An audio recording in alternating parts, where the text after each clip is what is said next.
को पता है सहाबा इकराम बैठे, मेरे आका सल्लल्लाहु अलैहि वसल्लम, एक खातून आई, रसूल खड़े हो गए, अपनी चादर बिछाया, उस खातून को बिठाया। सहाबा कहते हैं हमने एक खातून को, आई हुई खातून को इतना अदब करते हुए रसूलुल्लाह को पहली बार देख रहे थे। वो खातून आई, बैठी, मुस्कुराई, बातें की और चली गई। सहाबा ने पूछा या रसूलल्लाह इस खातून का अदब क्या है? मेरे आका फरमाते हैं ये मेरी दाई, मेरी दूध पिलाने वाली माँ हलीमा सादिया, पैदा हुए नहीं, दूध पिलाई हुई माँ का यह अदब मेरे नबी ने सिखाया। यह अखलाक कुरान के हैं मेरे अजीजों, कुरान के हैं।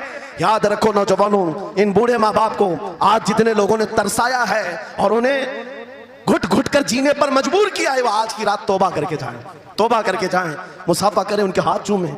ये तुमसे क्या तमन्ना रखते हैं? बस इतनी कि तुम अपने पैरों पे खड़े हो जाओ, ढंग का कमाना सीख जाओ। नौजवान को इनका डांटना बुरा लगने लगता है, माँ बार बार चिल्लाती है, बाप बार बार डांटता है, घर छोड़कर भाग गया, फिर उसके बाद याद रखो अल्लाह ताला ऐसे जूतों पर तुम्हें डाल देता है जो तुम्हारी हैसियत के भी नहीं होते, कमतर लोग तुम्हें हाँकते रहते हैं। इससे बेहतर है हमें पैदा की हुई माँ, हमें दूध पिलाई हुई माँ अगर डांटती है, कोसती है, मारती है, ये नेमत है।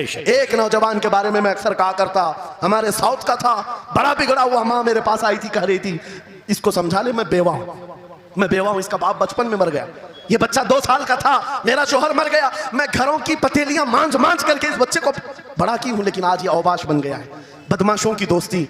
मैंने उस नौजवान को बुलाया था, अपने करीब किया, समझाया, अल्लाह ने उसको समझ दे दी।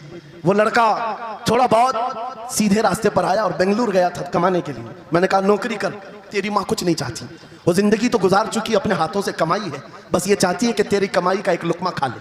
ऐ नौजवान, क्या अपनी माँ को इतना भी सुख नहीं देना चाहता? गया था कमाने के लिए। मेरे अजीजों, आज भी वो मौजूद है, आज भी है। वो कमाया, महीना भर गुजरा था या 2 महीने, अपनी तनख्वाह लेकर के वतन वापस आया। अपने घर के पास जिस दिन वो पहुंचा था, घर के बाहर बहुत भीड़ जमी थी। लोगों से पूछा उसने तो पता चला उसकी माँ आज ही सुबह इंतकाल की। अल्लाहु अकबर। वो पैसों की गड्डी ला करके जो कमाया था 1 महीने 2 महीने की तनख्वाह माँ के कदमों में रख दिया। बहुत रोया।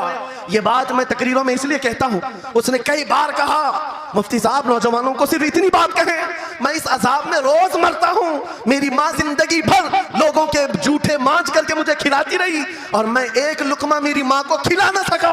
जिस दिन मैं लाया था पैसे, ये तो दुनिया से चल पड़ी, मुझे आज रोज इस बात का गम सताता है। आप नौजवानों से खिताब करते हैं, कम से कम इनसे कह दें कि तुम्हारे माँ बाप जिंदा है, होश में आ जाओ, अपने हाथों से उनको खिला तो सको, उनके हाथ पकड़कर चला तो सको, इसलिए कि दुनिया की अजीम नेमत है जिसका बाप जिंदा है, जिसकी माँ जिंदा है, उसके हक में वो दुआ कर ले। मेरे आका फरमाते हैं नबियों की दुआ उम्मत के बराबर जो होती है, वो बाप की दुआ बेटे के बराबर होती है। आज मैं गुफ्तगू समेटता हूं, खत्म कर देता हूं।